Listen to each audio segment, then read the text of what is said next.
Time is 7:19. Thanks for patiently waiting so long. It's March 6th, 2025, and we're going to get started. First on the agenda is our Environmental Concerns Committee priorities. Just want to let everybody know, if you're new to the committee, we've recently combined three committees: the Environmental Concerns, the Public Safety Committee, the Parks and Recreation Committee, into Committee 2. So that's what we're doing here tonight. So I'll turn it off to you. Okay, hi everyone, thank you for joining us. In February 2024, the Environmental Concerns Committee met and set a platform of 7 priorities for the year. So I'd like to quickly walk through those with the committee and decide which ones to keep for 2025, 2026, and if anyone has thoughts about what else needs to be added. So I'll run through. Oh, hey.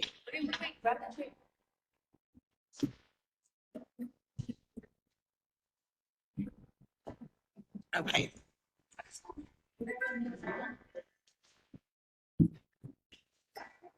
Okay, so I'm going to quickly walk through these and see if we think we're in a good place with some of them and don't need to take further action in terms of ongoing initiatives and which ones we want to keep. The first one on the list was rat remediation and pest control. So I did touch base with the Department of Health pest control team a few weeks ago, and he said CB12 is already doing more than other community boards. So I said, what else should we be doing? And he's like, yeah, you're doing everything you need to be doing. So I'm going to suggest that this can be removed as a priority because we have a system in place where the community board sends out to the full community distribution list all of the announcements of Rat Academy sessions, right? The point was to get the message out to the communities so that they could understand how to control pests in their neighborhoods. Any feedback on that? Any thoughts from anybody? I agree with you. Okay. I was just going to say, can I go on our website, being that now we're building up our website, the Rat Academy sessions? Oh, yeah, great idea.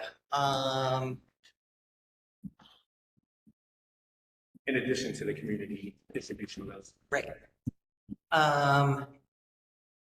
Okay, hold on. Okay, the only other comment I have on that one is if you're involved in any community organizations like East 222nd Street, Wakefield Civic League, just be attentive if they say we want an in-person session. Because it used to be you needed 100 people to get an in-person session, and now it's only 35. So if a community organization wants to have an in-person session, we can make that happen. The second item on the list was steering people to greener options. So we worked with the Gun Hill Farmers Market, and unfortunately that kind of did not pan out. Any other ideas for how we ensure that there is equal access to green food options in the community? We'll start reaching out to a lot of the healthy choices that already exist. So what we did with the farmers market was that we tried to partner with our local politicians as well as our local boards. So in the place that it was already happening, there's literally a healthy food spot right across the street that's been a local staple of the community for over 30 years. According to that, another store that's on the roundabout up the road, there's a Caribbean supermarket. So I feel like we actually invest in places that we already have in the community. Because she's still continuing with the market, it just won't be at Gun Hill, White Plains Road. Yeah, so she operates a market in Bronx East, Right. and on St. Nicholas Avenue in Harlem. And yeah, it's I think part of the interest in that space of 212 and White Plains Road is because there's so much empty space there, and it's like kind of a natural center. And we're thinking of ways to liven it through some kind of activations. But yeah, you're totally right. That market could have gone on more had they gotten. She requested funding from the council member, didn't get it.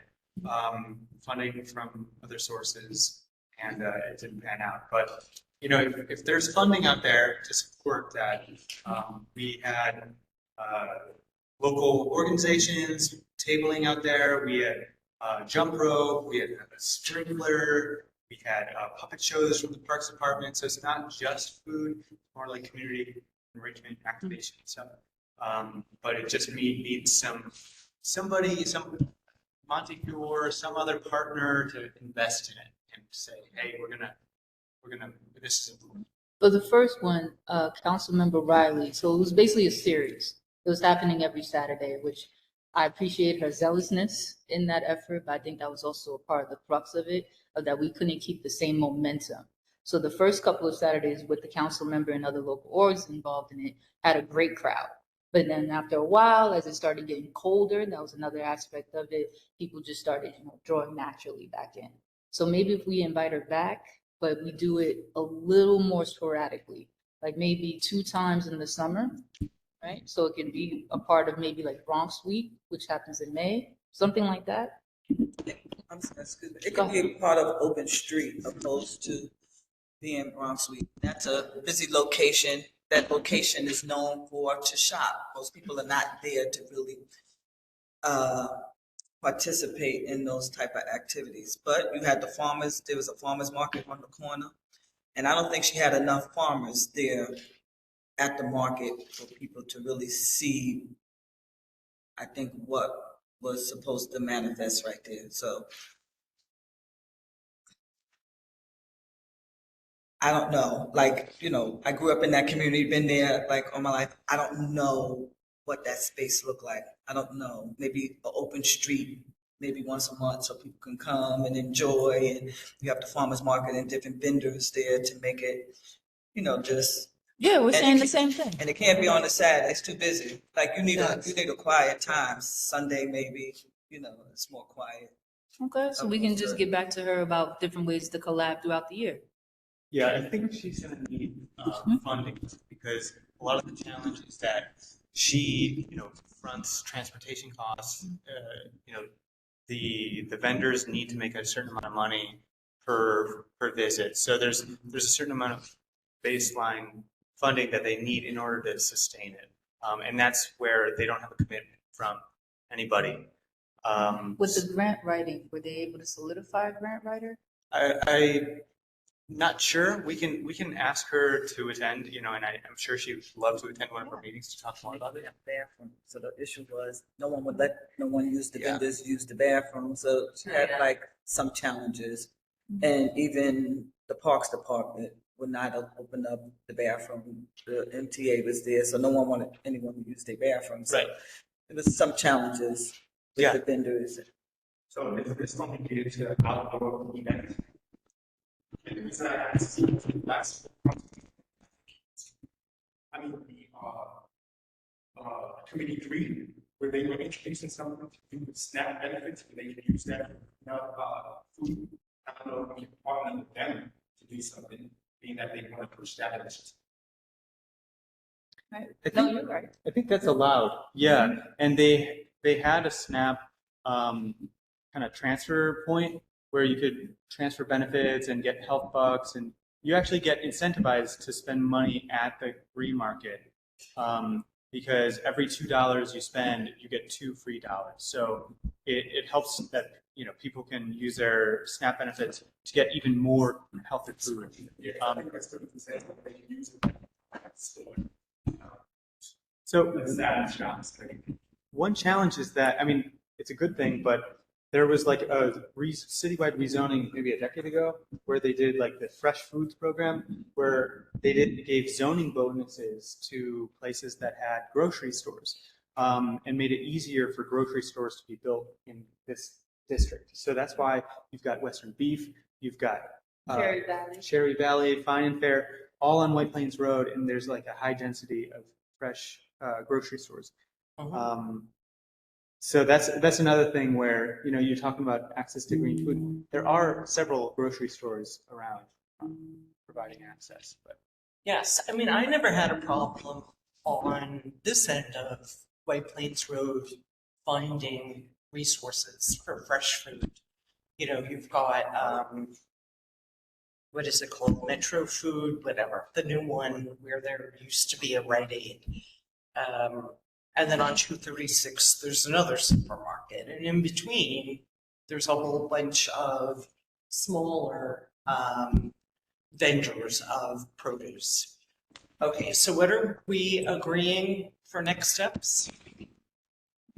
Check back in with, it was Judy. Judy. right? So we're gonna check Okay. back in with Judy and see if we can revamp it. We want to invite her back because the series did have a lot cool at the beginning. It just couldn't stand the test of time. So if we could just have her back amongst other orgs in the community, partner with them for other events, that will definitely get her people that she needs, like the population that she needs, as well as the farmers can actually make, you know, viable sales on that day. So nobody's wasting anybody's time and everybody gets information as well as just different options.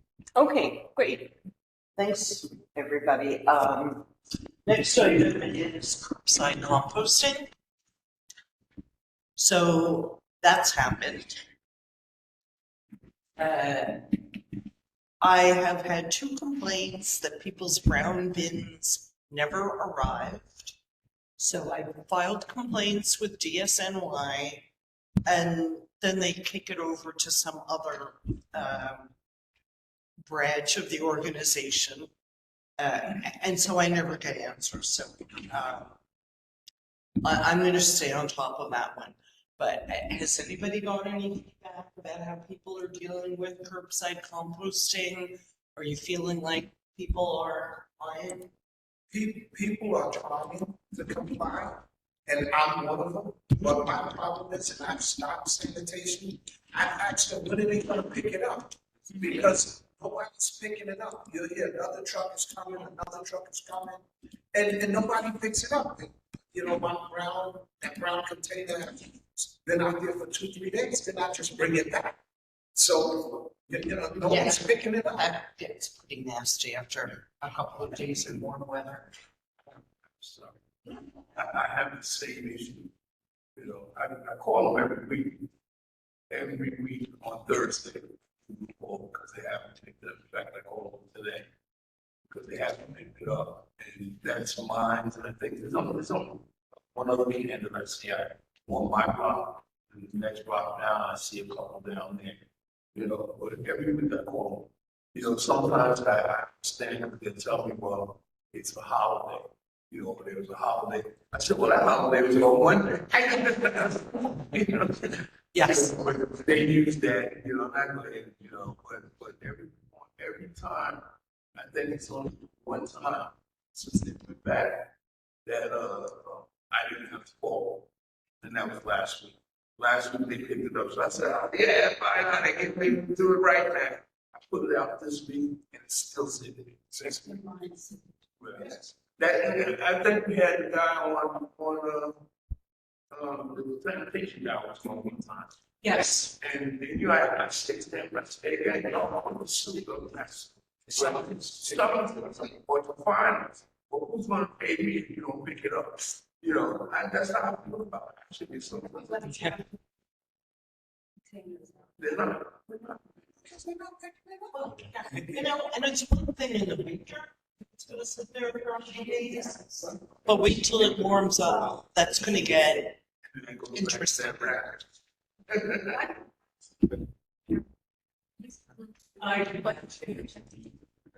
The freezer fills up pretty quick. Is there a posted schedule for pickup? It's supposed to be a recycle day. Right, so that is I'm out. Right, that's always that Wednesday, say, the first, probably the first day of the week. So it will be on Wednesday.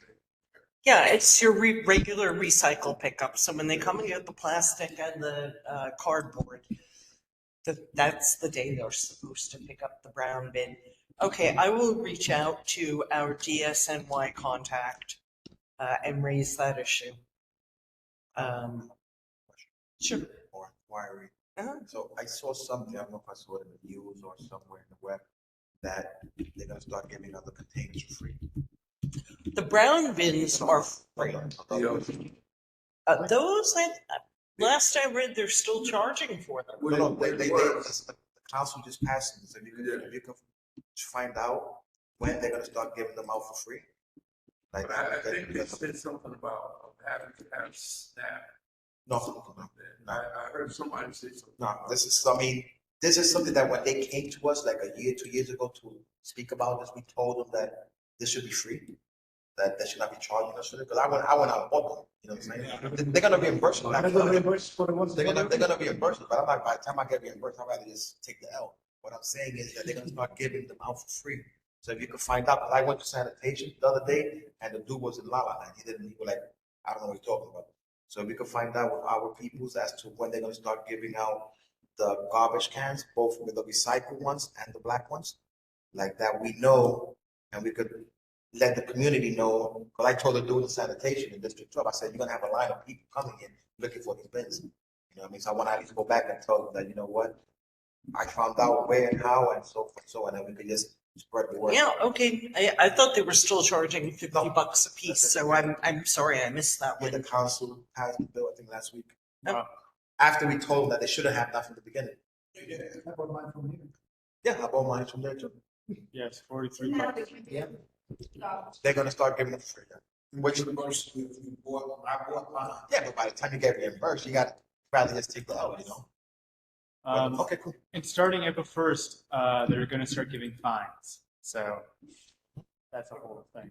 Oh, fun. What about the, I think they now, you can't put your trash out in bags anymore, you have to use bins. Yeah, and a bin with a closed lid. Yes, under 9 units, I think you no more black bags. If it's a big apartment building, they're still doing the black bags. About private, This is what website is this? No more black bags. It's got to be a container with a lid that snaps shut.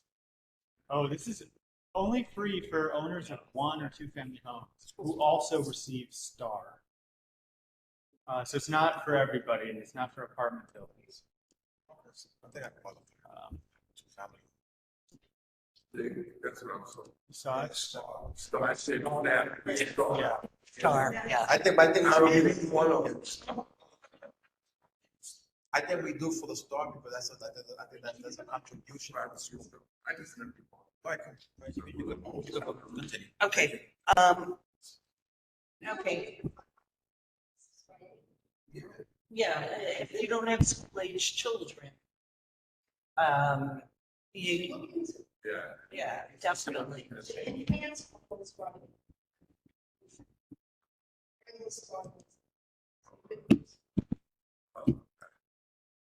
Yeah, the one I get is not all that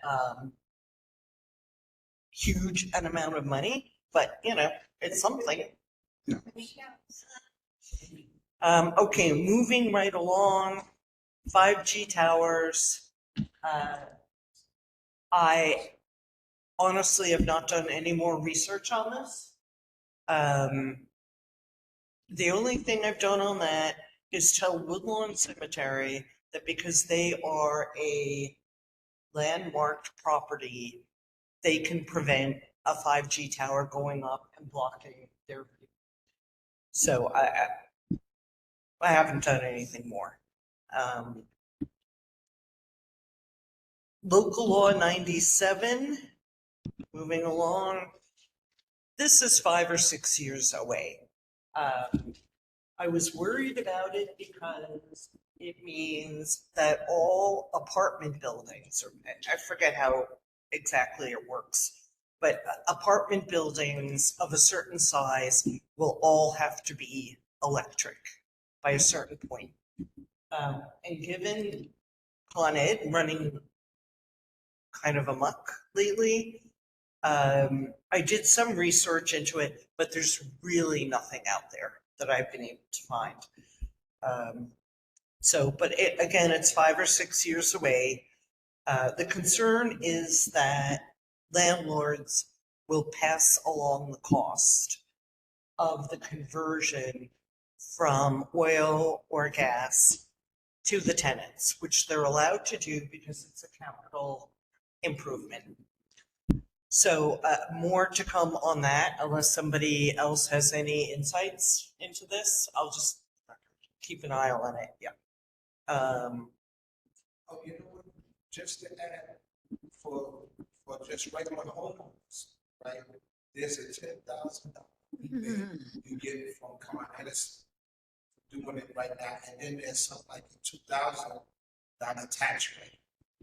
So if you become, if you do a conversion from oil to electric, but like you said earlier, right now electric is looking for a 14% increase. And you know, so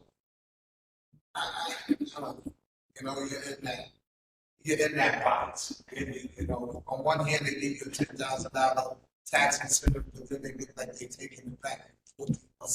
Increase on like I pay $1,400 a month. I pay $1,400 a month. for electric. Crazy. I'm paying four. Four. I was crying about Four. And you just $1,400. gas and electric. Oh, but they also say this, that if you get the panels on your roof, it sort of will save you close to like 60% on the electric. If you get those panels. So I mean, say that. Yeah, well, when somebody says you can save $10,000, that scares me because I don't know like if you're saving $10,000, I don't know what the bottom sticker price is. Okay, anything else? Concerns, issues on local law 97? Okay, and again, it seems to keep getting pushed off, so I don't really think it's imminent. Congestion pricing. Everybody's favorite topic. Yeah. As a committee, I don't know that there's anything more we can do. We communicated to the community. Trump wants to stop it now. I don't know what's going on.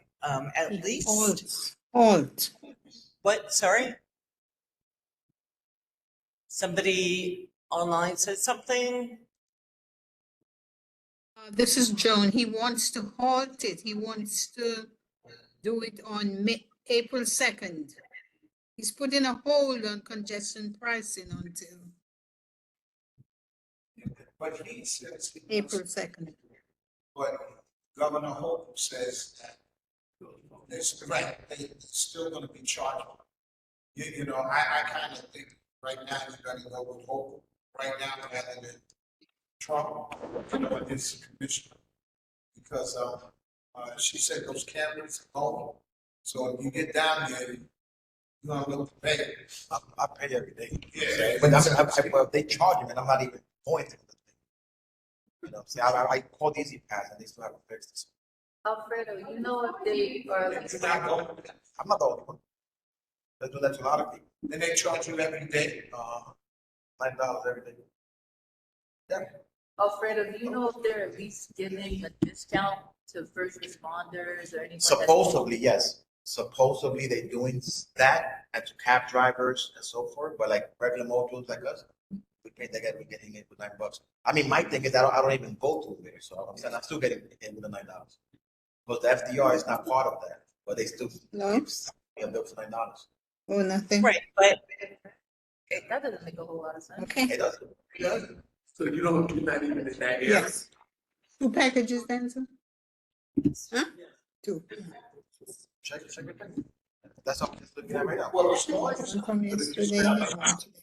And you whatever, it's when you come. Yeah.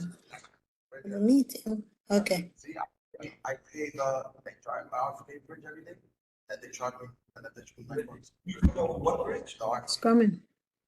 I He's paid coming. $50. I pay that, I'm used to paying that for 20 years. I know, but she's got her phone out. And you want to have. Right, but you get off at NYU. don't you? There's no camera there. Oh, They're charging me here, they're not charging me over there. Where I get off. To go. there's no camera. huh. Yeah, fortunate. But anyway.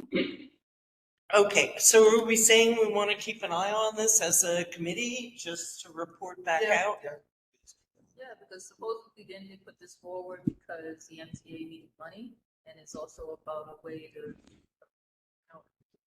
try to cut down on pollution.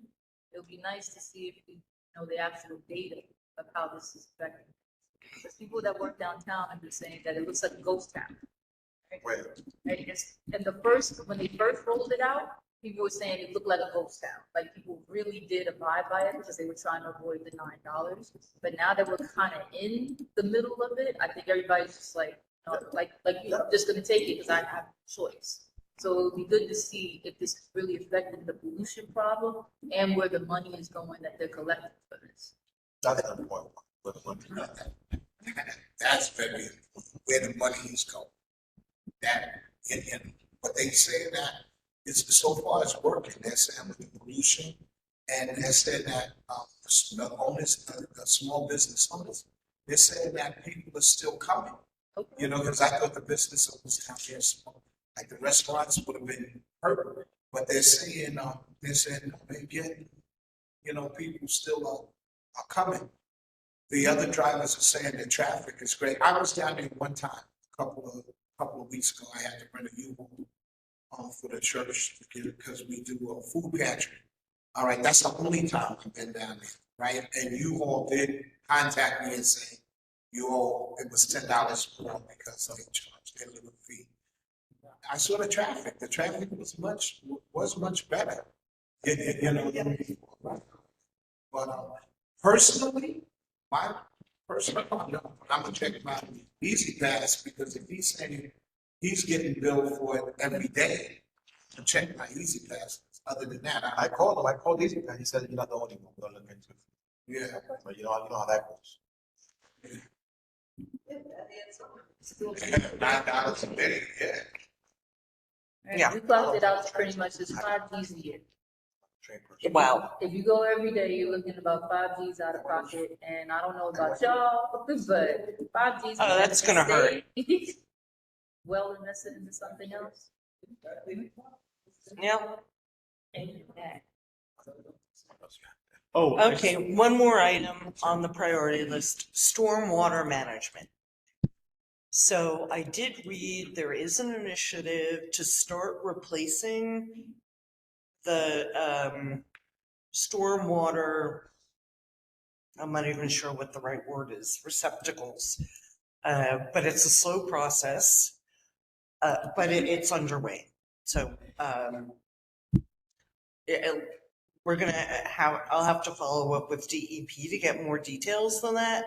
Does anybody else have any more current information than I do? Nope. Okay. Does anybody have anything else they'd like to add to the priority list?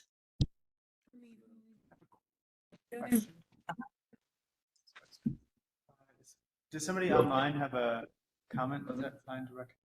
Yeah, sure. Hello? No.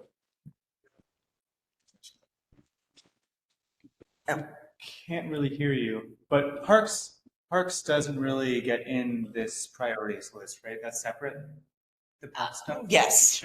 I mean, it can overlap, and if it does, then we can collaborate together on an issue. But yeah, A couple things that I'm kind of thinking about, whenever I'm walking in Shoelace Park, I always hear the rumbling sound of the highway.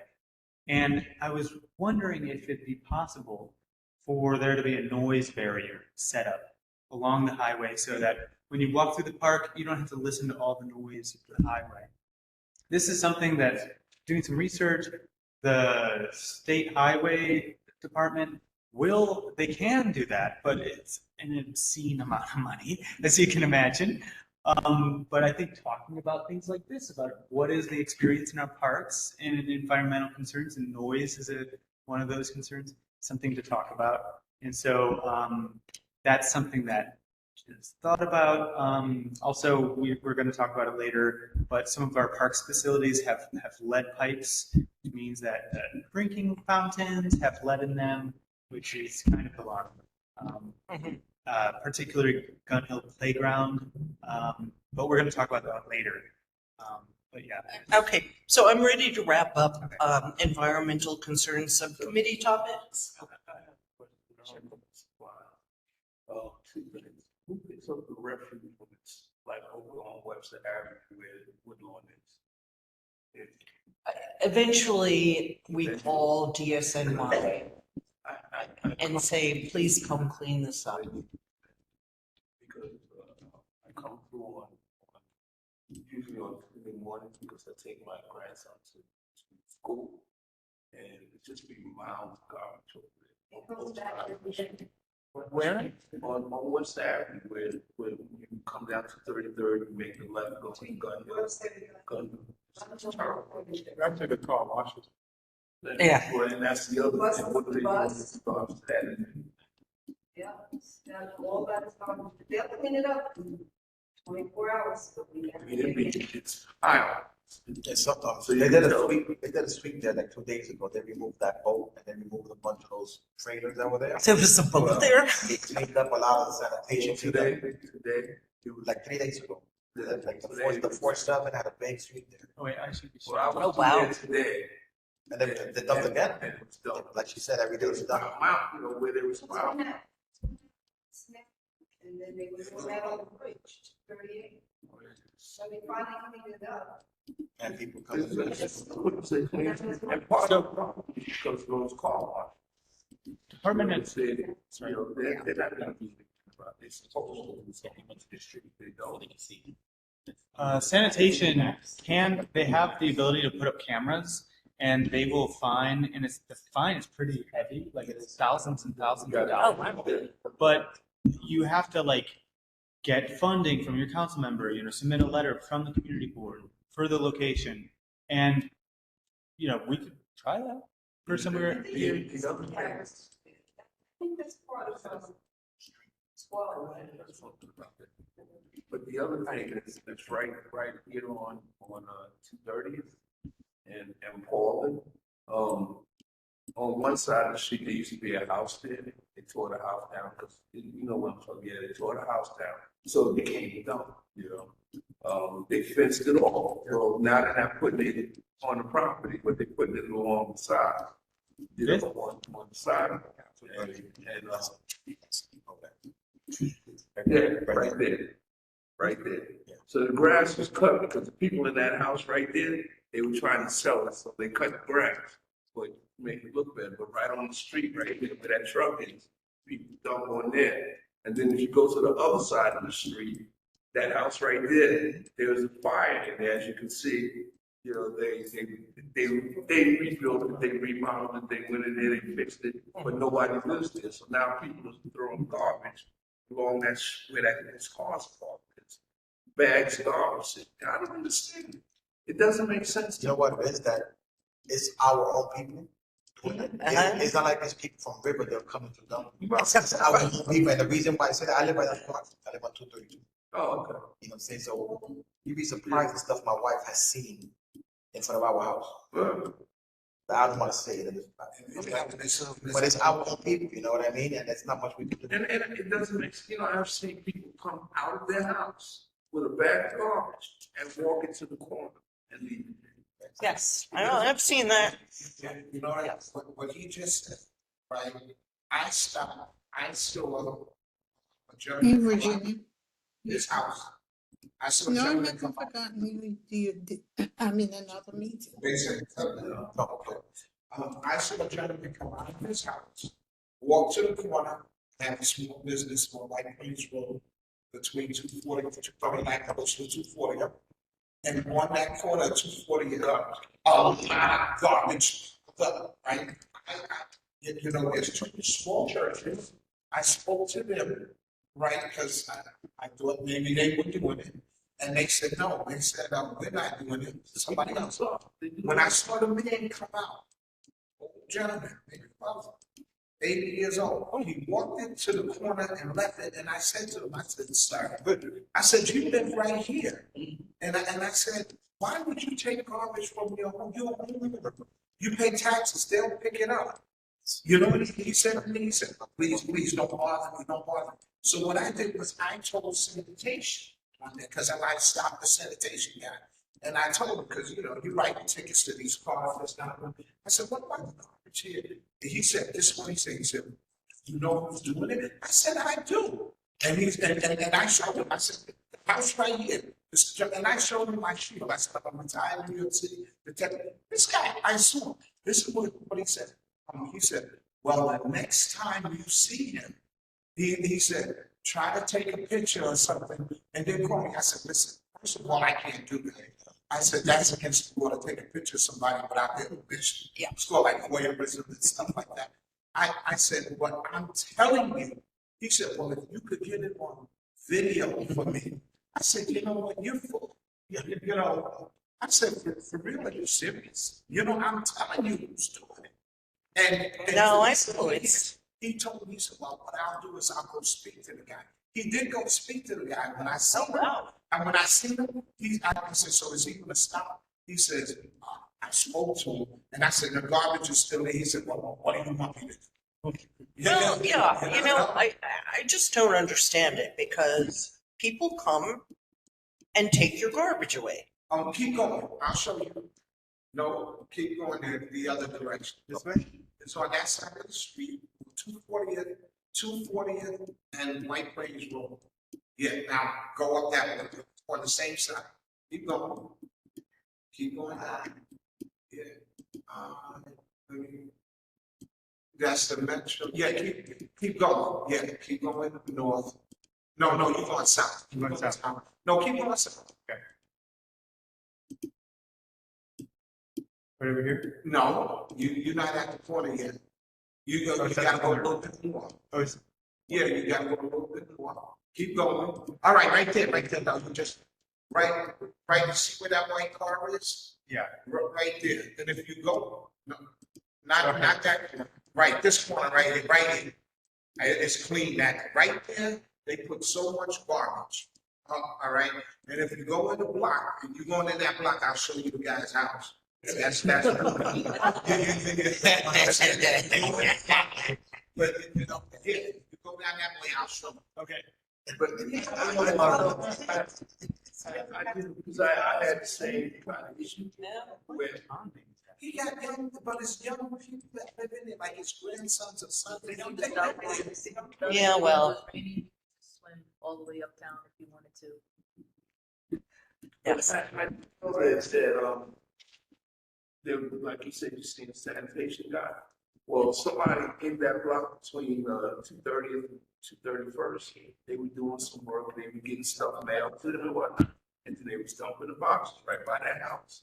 And so when I seen the guy, I told him. So he seen it and he took the address.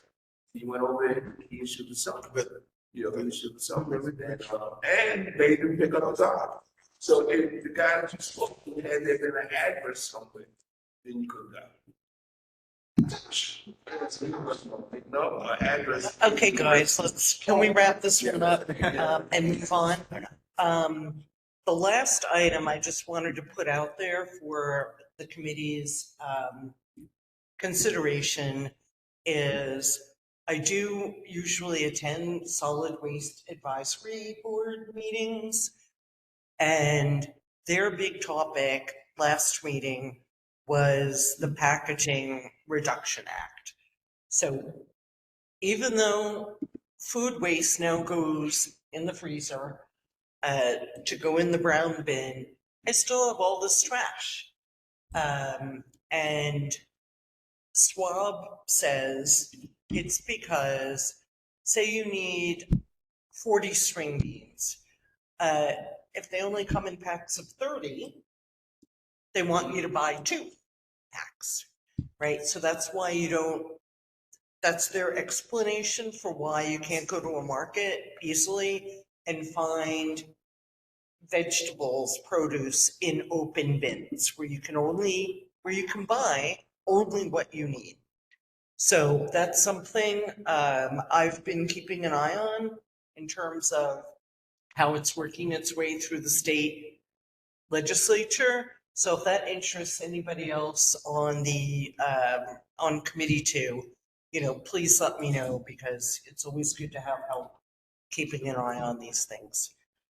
Okay, so if nobody else has anything to raise on environmental concerns, I'm done. Moving right along, but, sorry. So this ties into DOT. At least for me, the environment isn't just about food, healthy options, it's also about quality of life. Everyone in this neighborhood is complaining about parking. That is a real concern. Cars aren't the devil. It's just that they cause a lot of different pollution. So possibly showing people different options for how to get around, like further investing in our MTA service would actually help people. Cleaning the buses would actually help people. But another thing has been a point of contingency, just a point of frustration is the trucks that keep parking in the neighborhood. The majority of people that own the trucks live in the neighborhood. So the 2 council members that cover this district are working very diligently to try to figure out a solution to that issue. Because any other street you go on, even the one where we just talked about Pastor or Webster, there's nothing but trucks or RVs or extra buses. If you go down to where the Y is, it's nothing but trucks, just the big cabs, and nobody has a place to park. Right, so it's causing an environmental problem in terms of pollution and an environmental problem in terms of quality of life for people that already live here. So there has to be some type of viable solution that we can come together as maybe as a board. Is John Isaac still in charge of DOT? Right? Come on. Right? Yes, I am. Hey, Z. Right, so I was just echoing Ms. Towley's question in the chat. I know it's an ongoing conversation about finding a viable solution to the truck parking issue, but it is an environmental issue as well as a DOT issue. Has anyone gotten back to you guys about any other places that they may have been looking at for truckers? No, not yet. Okay. All right, so we'll keep everybody posted on that. Okay, so I think the environmental concerns part of the meeting is done. So I'm going to hand over to Parks Subcommittee. Public safety. Actually, I have something to say quick. DOT has a presentation to make to us about flooding. So that's covered, should be covered on the environmental, but I think it's important that it comes to the bigger meeting, the presentation. So we will work with Ursula to do it at the next community board meeting. Okay, good. Thanks, John. All right, so as we know, at least the people that live up here regarding the situation, when gas stop. There was a deadly outing a couple of weeks ago in this particular location. It was a what? A deadly, somebody got killed. I didn't want to say it like that. Somebody got killed in this location. Since I've been on this board, 4 people have been killed in this location. No, last stop. So This place right here. yes, so I want to see how we can get a letter of support to send to state liquor authority to try to get that license. The issue here, and I want everybody to understand, when they came to us for the liquor license, we have rejected it. they went around us and they went straight to state liquor authorities and got approved.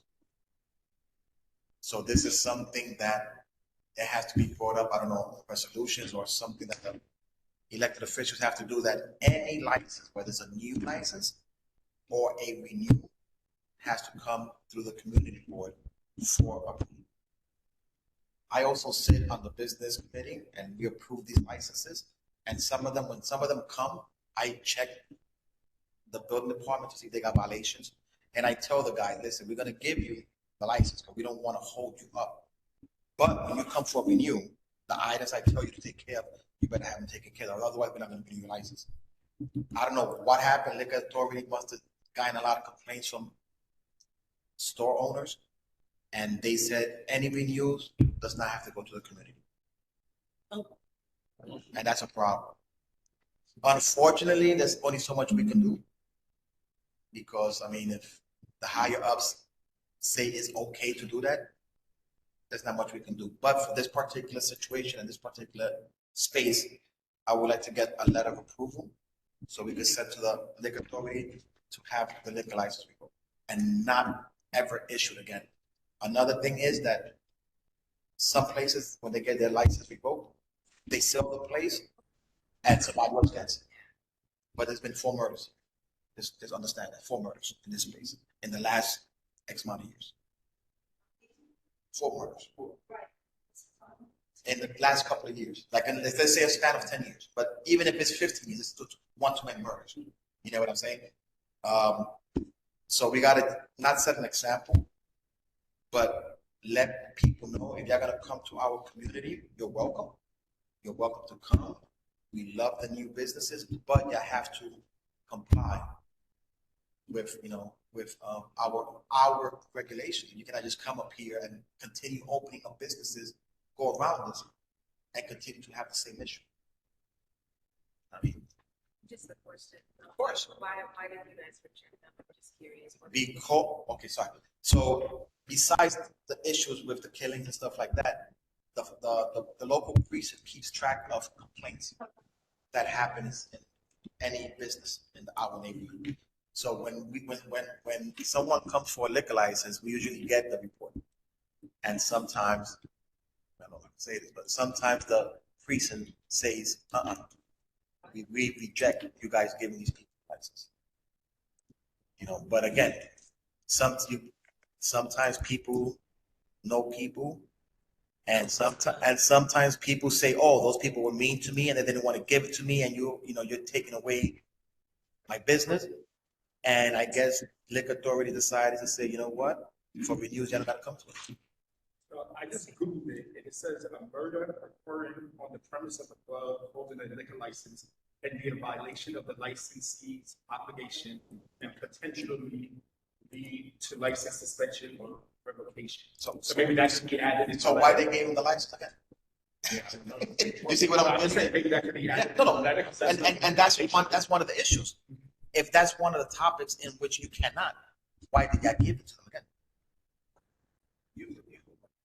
So I used to work. I've worked for a few years at Manhattan Community Board 5, and there was this one place on 55th Street on the east side where there were multiple slashings, and we got everybody up and activated, the building next door, submitting complaints to the state liquor authority. But because all of these incidents happened outside of the premises, the state liquor authority, which in my personal opinion is in the business of issuing liquor licenses, said, oh, it's not on the premises, so that's how. But that's not the way the law reads, because even if it did not happen in there, but you keep out of there, it's still the responsibility of the establishment. And that's what I heard, because I only know about 3 incidents. And 2 of them, one got killed. There was an argument within the premise, and one of the guys left. He came back. He waited for the person he was arguing with to come out, shot him, and he escaped in the car. Then about 3 months later, there was another incident where there was someone was shot. Again, the incidents happened. They started in there, but it ended on the street. And then the last one, what people were saying now is this place was closed, so what just got stabbed in 2 weeks, and they got killed in front of it. But the place was closed. It was something like 5 in the morning, and the place was closed. And what they're trying to say now is, hey, we have nothing to do with these that, you know, but the other two, but I didn't know those are the incidents. My business is right next to theirs. That's how I know. And last week I went down, I was invited to the roundtable last Monday to speak with Mayor Eric Adams, and I was going to talk about, you know, I said, thank God we don't have any major crime right now, but we have quality of life. But the day I was down there, when that stabbing happened, and I said, now here we go. And then yesterday on 22nd Street in White Plains, someone just got stabbed, and the person is still in the hospital right now, in serious condition.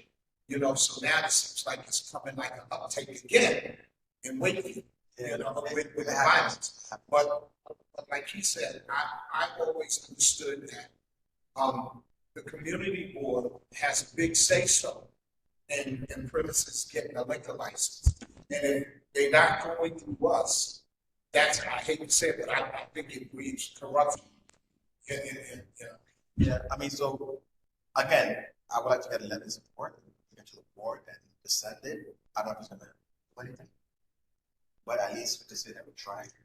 Because the good thing about these meetings, when the council member was reviewing the meeting, they saw that we projected. So they say, listen, the community board rejected guys. How did you get license? Oh, well, no. We have video that the community board rejected you guys. So I guess with a letter, it'll probably help more to stop people to stop SLA, not just here, in the whole entire New York City. Any renewals or new licenses has to get the blessing from the community board. The same thing with the weed shops. When they first started, they had to come here. Now they're just everywhere, but you don't come here. Why? But we gave the 2 guys that came here, the guy who went to 41st, we gave them a hard time. You know what I'm saying? Now there's weed shops everywhere. And they didn't come to us for the problem. Right, so Alfredo, you're pushing for new legislation. Well, I mean, the legislation was there. Somebody tweeted, somebody did something, somebody sent a letter to us and they said, you know what, just go ahead and do it. Right. But I'm sorry, what's your name? Damien. Thank you. To Damien's point, they're literally already caught out there in that. So we have to just follow up with people that follow the liquor licenses to see, like, why wasn't this checked when it first came here? Because if they keep reapplying every year for a new license, I right? think every 2 years. Yeah. Every 2 years. And all of these incidences are happening within that time span. There should have been already a red flag. There should have already been a full stop on this. So we need to follow up with them to see why this just falls through So, the but they cracks. liquor authority? Yeah. I mean, so you're saying, I mean, you want to, are you saying you want them to come to our meeting? Yes. Okay, cool. So you know what? I'd rather do that. I'm not with that. Like, what about this? What if we do a resolution that says we want this license revoked? We want the SLA to come to our committee. We want to file a formal complaint about this establishment and the track record. Like, combining all of those things together into one thing that we can vote on. That'd be good to bring them in for the explain so everybody can understand as to why. But also understand that we said no. So why did you? Okay, I'm okay with that. Yeah, I mean, there is a bigger problem where the board over the years has lost confidence. We're basically an advisory body now. So we advise. Sometimes people take our advice and sometimes they don't. But we don't have any teeth to enforce anything, really. Okay, so my question is, I don't know if this is a question is stated. I know we are the advisory for the community board here, 12. And if we can't get anything done because we are the advisory, but they can still override us and do what they want. I'm sitting here, okay? I know. I'm a little confused. It becomes oxymoron. So I've been on this board for 10 years. All right, I mean, I've seen a lot of stuff come through here, and I ask that all the time. But unfortunately, there's only so much we can do. We can't just talk. How come in other communities, they're getting stuff done, and you saying in this community, we can't do anything? There's something wrong when one community can get certain things in certain area, when they shut it down, it is shut down. When they are controlling their community, you saying we sitting here, this is our community, and we got no control, but we We can only advisory, we only advisory, that's more elected officials, unfortunately. So who do we ride? We work, we are their body sitting here. We're supposed to be their representative for them because they have to approve us here. Okay, I'm still, Well, the I'm still reason not getting the right answer. no, we do get things done. And generally, it's through our elected officials who take us seriously. So they'll show up or they'll send their representatives, and then they'll do the heavy lifting in terms of making something happen. Like, so for example, the last full board meeting here, Councilmember Jenowitz was here. So he heard our issues firsthand, you know, and we count on Councilmember Riley, Councilmember Jenowitz, Assemblyman Jenowitz, Senator Bailey, and Senator Bailey. and now Congressman Richard Torres. Yes. Right. To go and lobby on our behalf. You know, that's really our secret weapon, you know. And they come here and they say, we have a very well attended meeting. So they tend to take us seriously.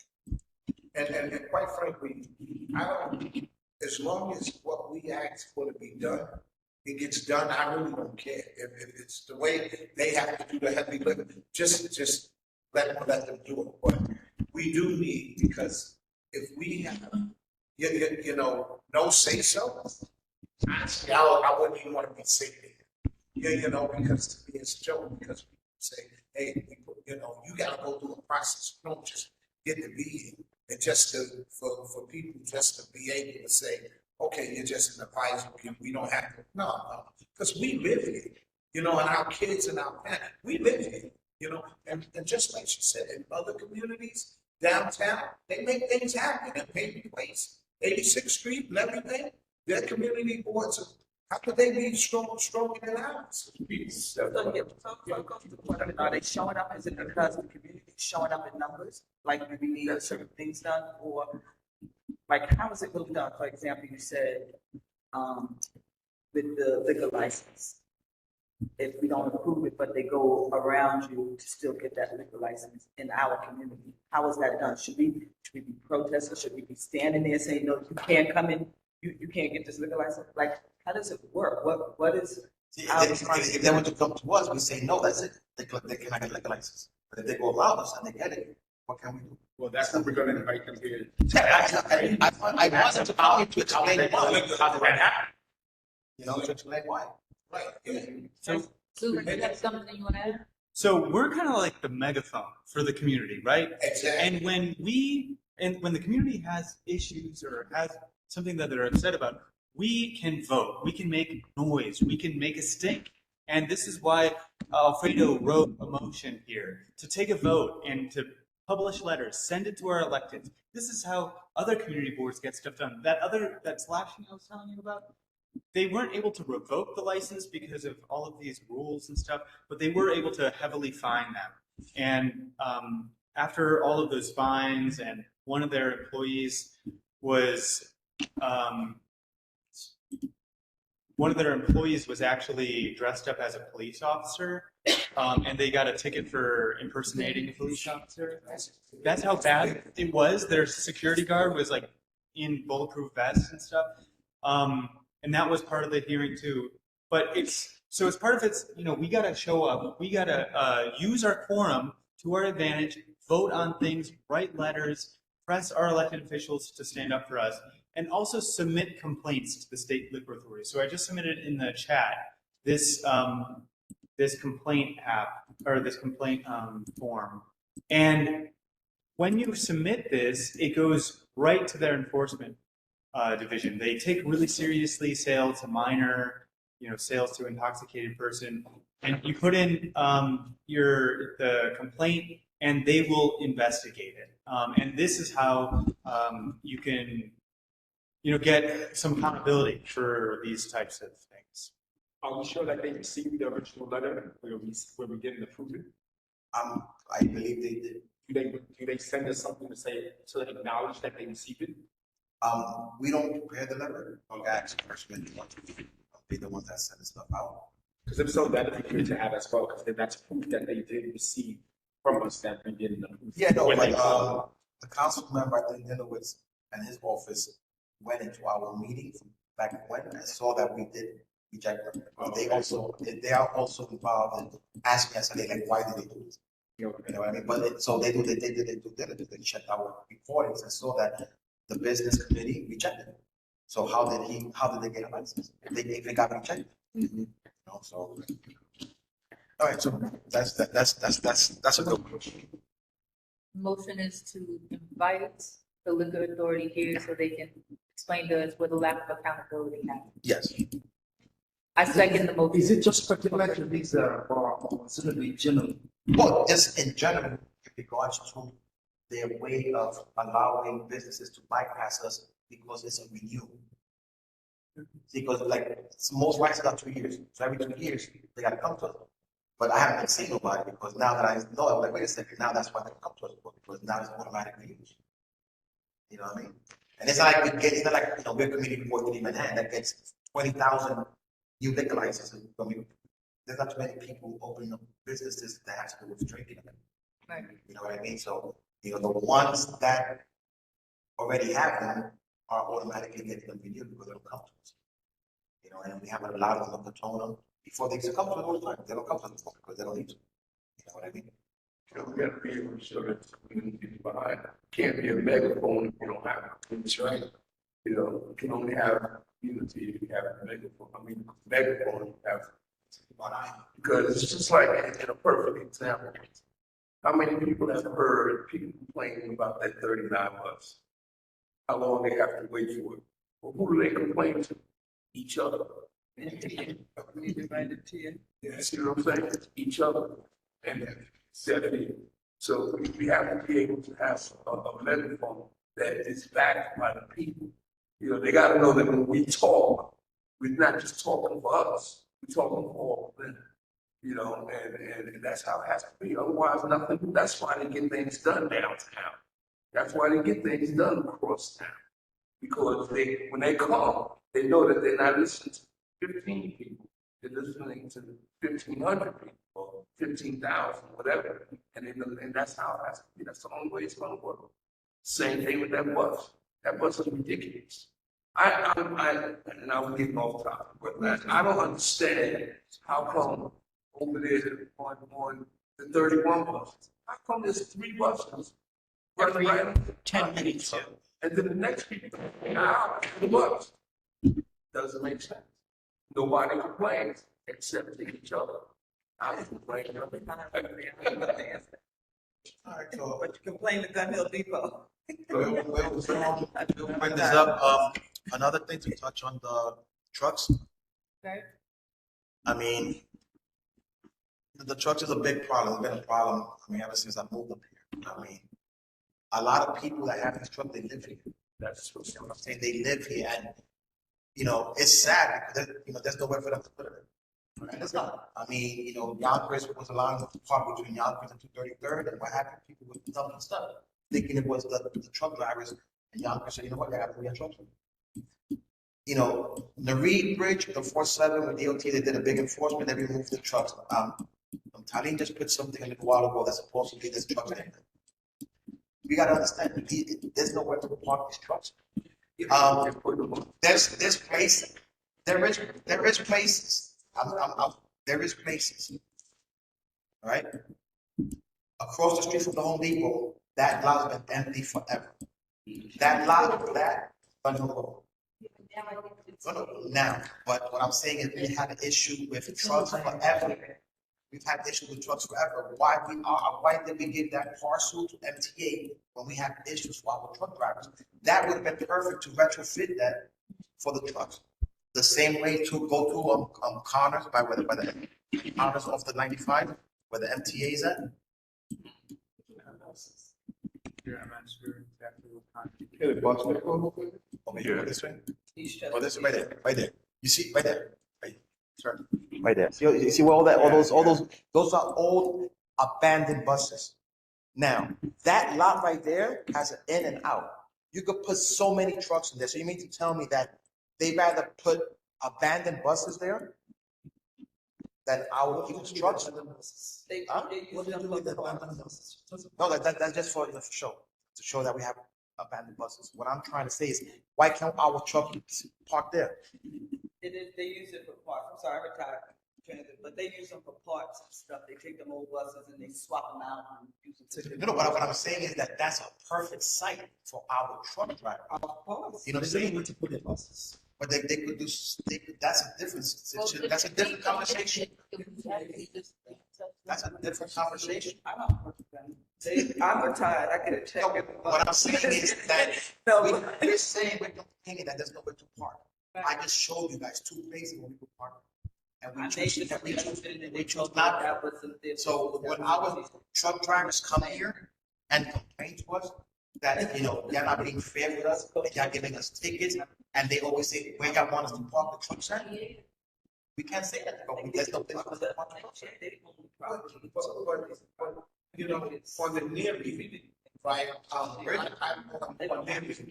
you just saw on the bridge. I was on the blue several times. I got people in the neighborhood still stay on the bridge. Right, and say, Chuck, thank you, because we don't have anybody parking. It took almost 3 years. And I understand,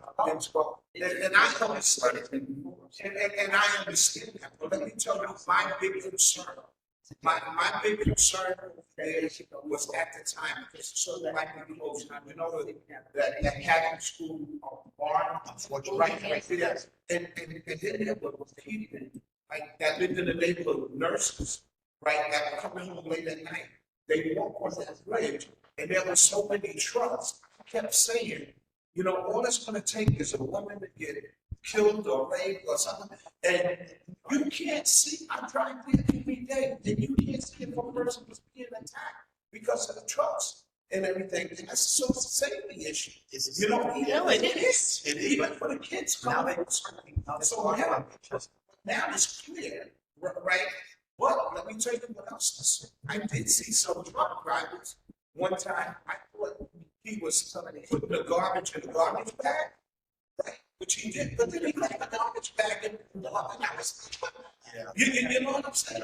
Right now, nearly, it's clear. We do get a truck here and there, but for the most part, they're gone. You know, One other location is right next to this high school. We get a lot of trucks over here. Yeah, on Barnes. And Right now, yeah, there's nothing there now until that's.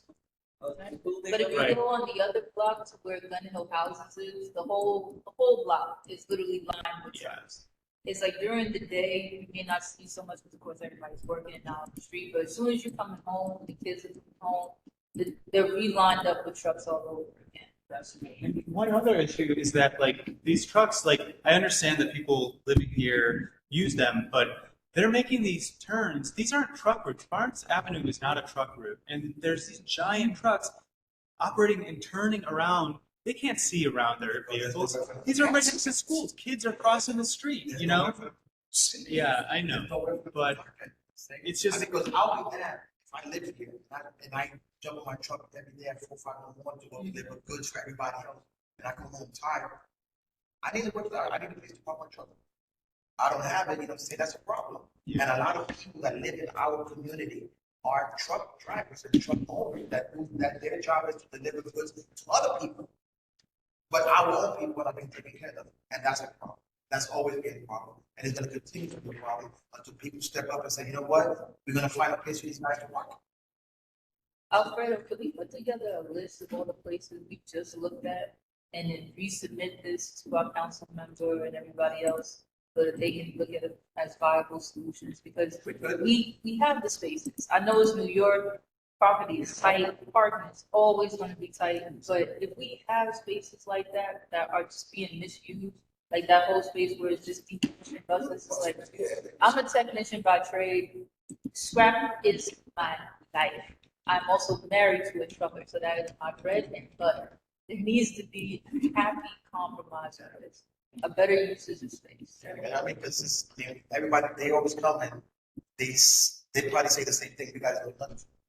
So they But did, yeah, put to give us a ticket and to our clubs on board. they did a recent, do you remember like a couple years ago where the mayor's office was doing a survey and they were asking us to submit locations where we found Yeah, we did. trucks? We did. Maybe we should try to get an update on that. Like, what was found from that survey? Let's do that first. Find out what happened. But we mentioned these hybrid spaces. So let's see what happened with that. Depending on what they come back with, then we know where we stand. Makes sense. So here's another question. So if MTA is not open to, leverage off some of the parking spaces for trucks, what's our alternative? You know what? We take away congestion pricing. We get congestion pricing. We got to work hand in hand. MTA said we need congestion pricing. They taxing us, even people that don't go through the congestion pricing. But you have a lot that's not being utilized. Give it to us for our people the same way we gave you congestion pricing. So all the spaces that were listed owned by the MTA, but there's some that were not. I think one. I think. I don't know about the one about him. The MTA has something to do with that one as well. That's MTA, because they got their buses, that's where the electric buses, they go in the, big electric. Yeah, when it's on Clinton. All right. All right. So this is the only motion I have. Okay, For the so should we take a vote on that? Because, but if we're just inviting them to attend, we don't have to vote. We can just ask the district office to invite them. But if we want to take a vote on like, a stance that we're taking, if we want to revoke, ask them to revoke the license. when they come, I think that's It happens like being in and then we, let them explain the action, and then we hear, and then we say, okay, now this is what we want to take. maybe they have some. Maybe somebody told them something, and they're probably gonna expose people and say, your person told us to do this. That's what we did. And then we would know, we would have them go from there. All right. So the next item on the agenda. Sorry, can I bring up one public safety thing real quick? Yeah. I live in like the lower part of the district down by 80 Avenue. And there's a lot of parking issues over there as well. What we're finding now is that a lot of people are parking in front of hydrants.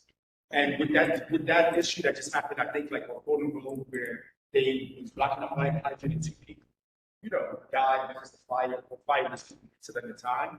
That's becoming a real concern on our part. I don't know if that's happening up here as well. But I don't know if there's something that we can do, because you called 311. I know that, at the last meeting, they said that can reopen a ticket. I don't know when that's going to start, but I could tell you off the jump that person, right? Because she was, she didn't want to take accountability, but she got a nice fine.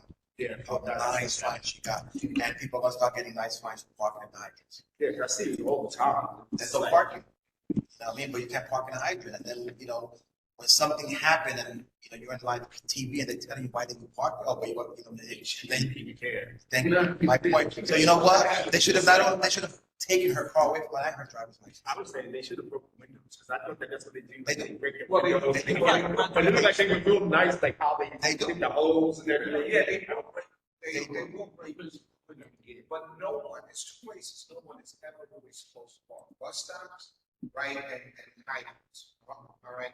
Fire department can issue summonses, parking enforcement can issue summons, and the police. It's just that it is so hard to get them to come by and do. So it's a district-wide issue. Excuse me, it's a district-wide issue. Yeah, yes. I think citywide. Not citywide. Now, I wanted to pose to Dinowitz, I've been talking to Assemblyman Dinowitz, right? A bill called the homeowners bill. If you guys just tell me real quick what you think about it. My thing was because I live in front of a hydrant, right? And it's more in front of my neighbor's house. But my thing is, we don't want people to park park there just because of this fire. So I said to Assemblyman Dinowitz, because he's with the codes committee, I said, listen, why don't we introduce what is called a homeowner's bill, right? And what the homeowner does, right, or anybody on the block, they see somebody parked in a hydrant with a car, they take a picture of the car with the license plate, and they're gonna be the complainant when they go to court, right? The person who parked there, they have, you know, when they see the tickets, plead guilty or not guilty, you know, it's $150, but really, you know, it's $300. $150 for the person who took the picture and everything, right? And it's $150 goes to the city. So the total sum is $300. If the person wanted to plead guilty, right, then they pay $200, where $100 goes to the homeowner, right, who took the picture, right, and $100 goes to the city. That way the city can't lose because the city's gonna make money either way. But my thing is doing that because the city will say, well, who's gonna be the complainant? The person who took the picture. They're gonna go into court and testify this car was there at this date and time, right? And the person who parked there, what make do they have to say? Yeah, that's my car. I that's a good idea. That's a good idea. I mean, we get a lot of summonses from both when our cars are idling, and there's people that go around and they record the idling on our vehicles, and we get out of summons. They $1,000 each one. Well, I know about that. So this is the same situation. I mean, it's gonna be the same situation. Are we gonna find our neighbors, everybody? We have to learn to be a neighbor to each other. I just think. Well, that too, but then you start taking pictures of people. Be nice to our neighbors. You know, then that could be a problem too, but I like that. I always leave a polite note if somebody parks somebody by. Yeah, this is time. We just had one of our neighbors. We just had one of them killed like 3 weeks ago. A gentleman was parking, not just was parking his driveway. You know, and all he did was tell the person, "You can't park here. This is my driveway." There's no way they couldn't see it. It was a parking garage there doing everything, and these people was coming from a night of partying, and they shot and killed the guy. You know what I'm saying? Now, how are you going to get away with just parking in someone's driveway? You know, that this person owns that driveway, but this driveway is what you say. How bad it's getting, and from driveways they go to hydrants. Someone just got killed. You know what I'm saying? It's in our general meeting. Remember, we had a gentleman from the church, and I said, "Listen, I always pick people over property, but when you build these big buildings for 300 people to come in an area." And then it's no parking for one car. These families, they have 3 and 4 cars. You say, listen, there's only one spot on this car, but every family got 3 and 4 cars. And then what's going to happen is they're going to start parking in front of people's driveways.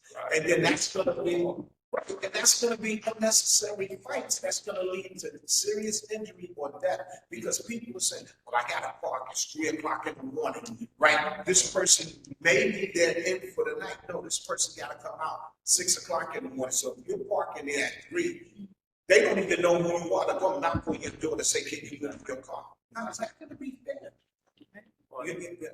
So we're in the middle of a housing crisis. Right? Yes, just a second. Right? City. No. We've got one more agenda item. It's really important. So Yeah, I'm done. Thank you, we guys. can, maybe we can go back to this because it kind of covers a couple different committees. But just wanted to talk about this one because I think there might be some people from the Parks Department on, And I think this from Bronx River, Bronx Blooming. Thank you for joining us. So we found out through this this news article that kind of publicized this data set, which is shows where the city knows where there are possible lead service lines, where there are lead service lines, and where there are not lead service lines. So a service line is a water line, water main into a building. And old buildings were built with lead surrounding the water pipes. The new buildings that they're building are not allowed to have lead. So when this published, and I think this was a City Limits publication, they said, hey, check out to see if your building has lead. I was just kind of looking around the community, and I know that we had talked about this bathroom here at the intersection of Gun Hill Road and White Plains Road, and I was kind of curious about whether that had lead pipes or not. And I was scrolling around, and I found out that right here, you can see in red, Gun Hill Playground. This has lead service lines. This is owned by Department of Parks and Recreation. Not sure if anybody from Parks Department is on the meeting now. If you are, that it'd be great to let us know. I see that Anthony Martinez. Hi, how are you? Bronx River Alliance. Thank you so much. Good evening. Hi, it's Anthony Martinez. I'm actually the Bronx River Administrator for the Parks Department. Thank you.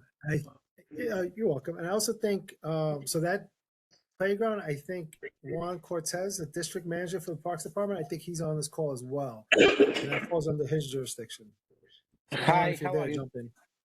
Yeah, hi, how are you? This is Juan Cortez, Parks Manager, District 11 and 12. So I checked with our shops department. They checked the water main coming to the park house. It's copper, no lead. The water line feeding the drinking fountain from the park house is also copper. That's what they told me. I checked with them like 2 days ago. So I can dig for more information and I'll let you know, but that's what they told me. Okay, are you talking about the district headquarters at White Plains Road? No, I'm talking about Gun Hill Playground. Gun Hill Playground. That's what I'm talking about. Okay, because according to Department of Environmental Protection data, the pipes are lead, and I can get the email. But yeah, if you is there a way somebody email me that information that when I can share with the, with the people in charge on parks, then they can go over. Sure. Yeah. What is your email? Online, right? My email address. Okay. Thanks. Yeah, we've heard from the Department of Environmental Protection, and I believe they confirmed that there are lead pipes there. So hearing from you guys that this data is wrong is really great. But if you guys can look into it, make sure that it's accurate, that'd be really helpful, because all of us, we use these water fountains, we use these sprinklers, and seeing on city data that this has never been replaced and that these are lead infected would be helpful. Also, let me ask something. I can find this information online on the internet.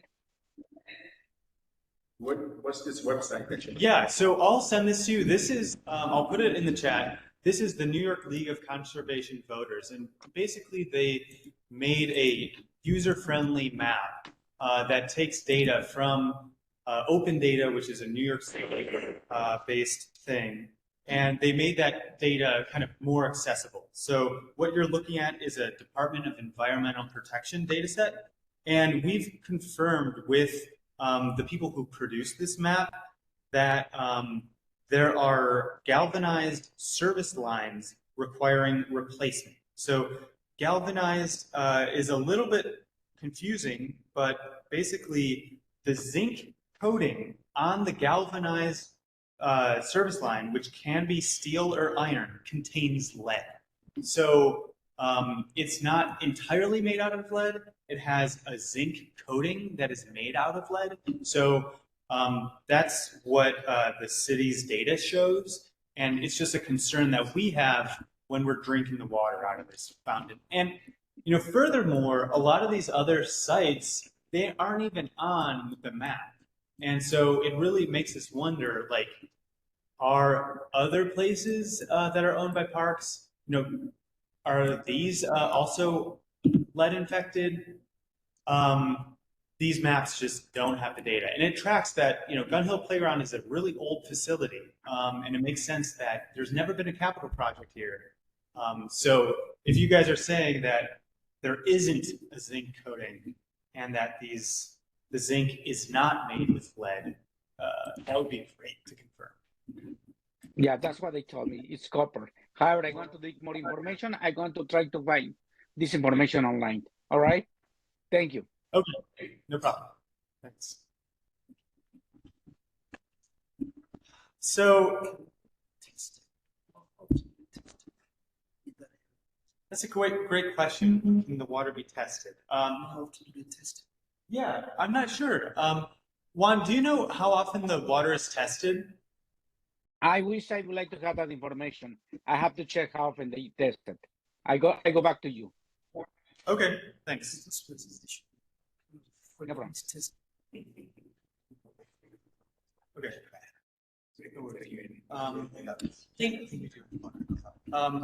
So I don't think we're taking any motions today. We did, I think, request to have this in our budget priorities for capital funding. But basically, we're going to keep on asking questions about this. You know, was it tested? Why is DEP saying that it's got this zinc coating that has lead? Why are we now being told that it's copper and that, you know, we haven't received this in writing? So, you know, all of these things we got to keep on asking because this is really important. Of course, I understand. It's for safety. I understand completely. Thank you so much, Juan. And we really appreciate you being here to talk about this. No problem. That's my pleasure. Thank you. And, you know, anything that we say, it's not a reflection on you. You know, we're not upset with you or anything. It's not personal at all. It's just, you know, a systemic kind of problem that we're having to address. I understand you completely. It's safety. That's a priority for everybody. Thank you. No problem. So yeah, we'll keep on. We can get lead water testing kits. They're typically only for apartments or like an address, residential. But maybe we can try to see if we can use one of those for. But essentially, testing this is also should be Yeah. left for individuals to be tested. Yeah, you're right. That's what it should be. Yeah. And give us a report. Yeah. Because we have concern, this is what we see. They should say, okay, let's go ahead and test it and put your mind at rest. Test it out. Great. So we're going to send some emails to the Parks Department saying, hey, we want to test. When was this tested last? How often is it tested? Yeah. So just wanted to bring this up. This is really important. Yes. Thank you.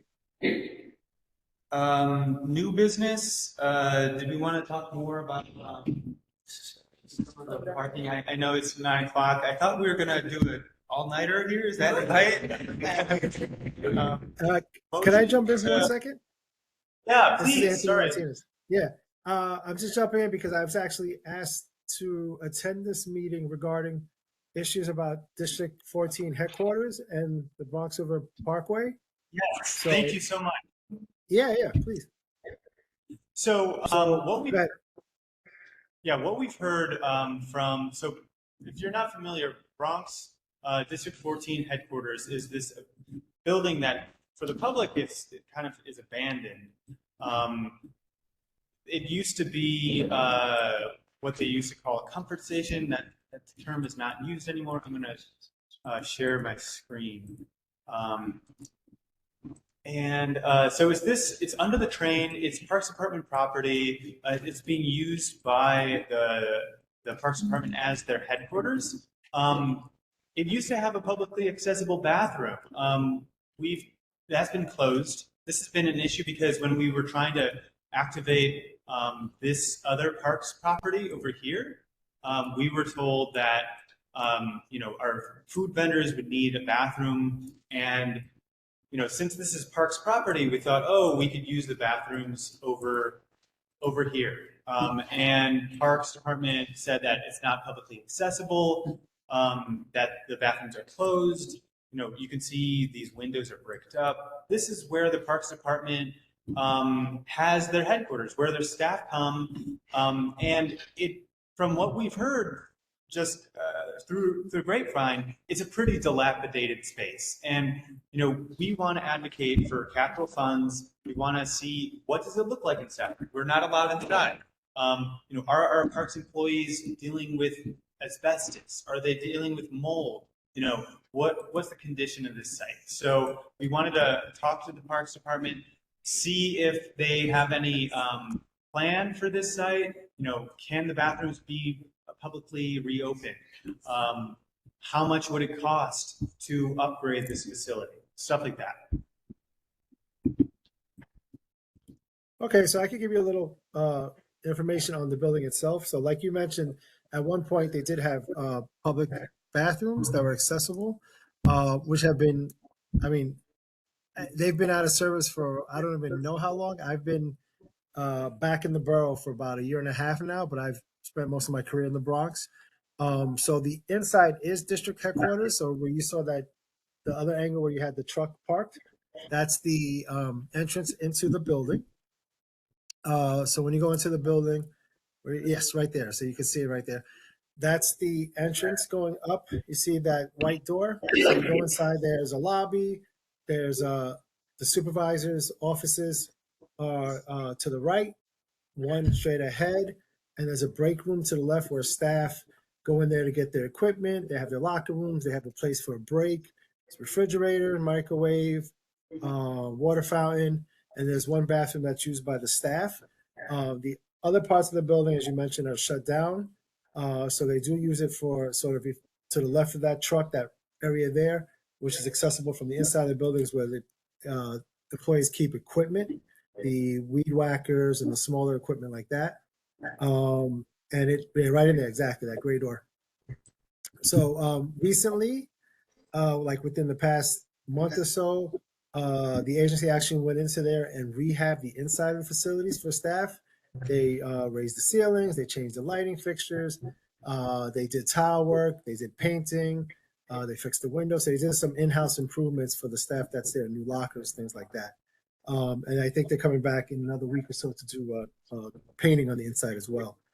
So that's the current condition. There is no plans or money to renovate. I don't have a cost. I do know there was some part of the agency, I'm not sure who, came by to look at the bathrooms that used to be public. So I don't know what their plan is for that, but that's what the current condition is like. And like you mentioned, it's not a public facility. So yeah, so I mean, that's all I have, but we would, support any sort of advocating for funding or anything like that. That'd be great. One thing we'd be curious to see is like, we noticed that like all the windows are bricked up. Yes. What does it look like in there? Are there any photos of this new work? It's great to hear that Parks Department is taking care of its employees, fixing up workplaces. We don't want to pry too much, but we really want to make sure that the parks assets are being used, and that in an environment where we see a reduction in Parks Department budget, whereas every other agency gets, except for the libraries, go up, Parks Department is actually getting cut. So we're really just wanting to advocate and see, like, what's it like to be a Parks Department employee? Are these people, are they doing okay? Right. We appreciate it. If you guys are able to forward us any photos, we just like to make sure that, that people are paying attention, and we'd love to get, I know capital budgets are big and stuff, but if there was any number that you guys could throw out to say, here's what it would take, bring windows back to this building. Let a little bit of light in, maybe put an air conditioner on one of these. It's just a little bit, not in the dark. Yeah. The staff has ACs inside. They do. Okay, great. Yeah, and heat in the winter. Yeah, they're okay. But yeah, that's not a problem. I can get some of that information for you. And I do know there was an email exchange going back with the commissioner, and so I'll reach out back to her to get her response about possible visit or whatever she was working on with the board. So. Yeah, we just saw this great proposal for Hafen Park, where they're putting in, a new dance studio, community center, amphitheater, and so this is a pretty big property. if Parks had any ideas for a capital project, we would love to support it. Community center, it's just so centrally located that it really offers a lot. Yeah. Murals, We but appreciate the yeah, support. we love sending emails, and I know that sometimes, some commissioner gets looped in and stuff like that, but it's all in the name of advocacy and trying to improve our public spaces. Absolutely. Yeah, it's fine. We have a great relationship in the borough with the commissioner and everything. So it's not an issue. We're all supportive of the same goal here. So it's fine. Awesome. Thank you so much. Thank you. Is there any other new business? I heard Valeria from Yeah, I mean, it's a very, I'll try to keep it short. Oh, yes, please. I'll keep it like very brief. But I guess I'm Valeria. I'm with Bronx's Blooming. I'm the environmental program coordinator. So we're like an environmental nonprofit that works in many like Bronx parks. We do a lot of like, stewardship of gardens in the parks, trees, like trees, and some street trees, and we do like a lot of youth leadership development and like community building with that work that we do. So we do a lot of work at Shoelace Park or Bronx Park, especially during the summer. And so, we always have volunteer events happening in like the late spring and summer there, and we definitely want to bring on more community members to help like activating those spaces and just kind of, getting to know their park more and being able to take care of it. I have like a contact info that I can give to people here in person for just more information. And as well, we do a tree giveaway every spring and every fall. So this is essentially, we get in partnership with the Arbor Day Foundation, who gives us grants. We do this tree giveaway where, community members, community gardens, schools, are able to just get free trees for their spaces. And we will be starting this back up in like towards the end of March, first week of April. We'll be sending out like a tree request form, and so yeah, it'll be posted on our website. It'll be on our social media, on Instagram.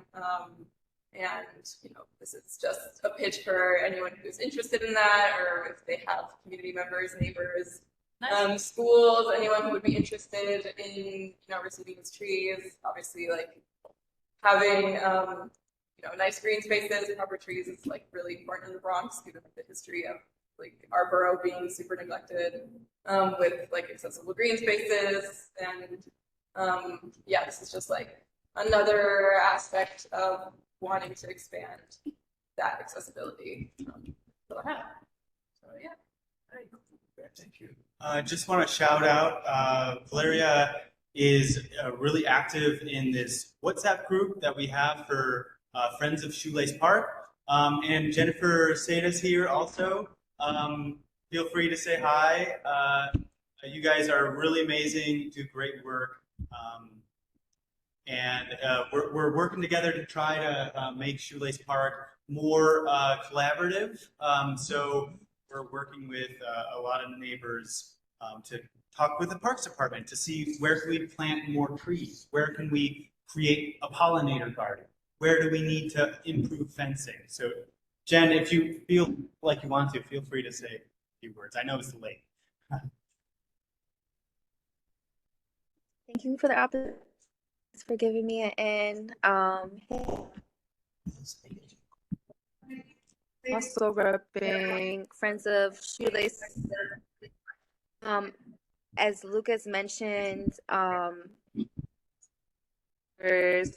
have been gathering since October, talking about how we can beautify Shoelace Park and to the space.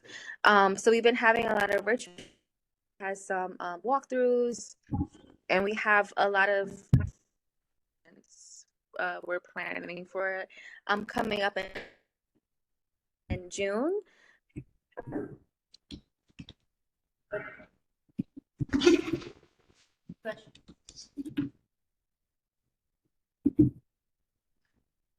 Okay, so I think Jennifer froze. We also have an Instagram account, which is Shoelace Park.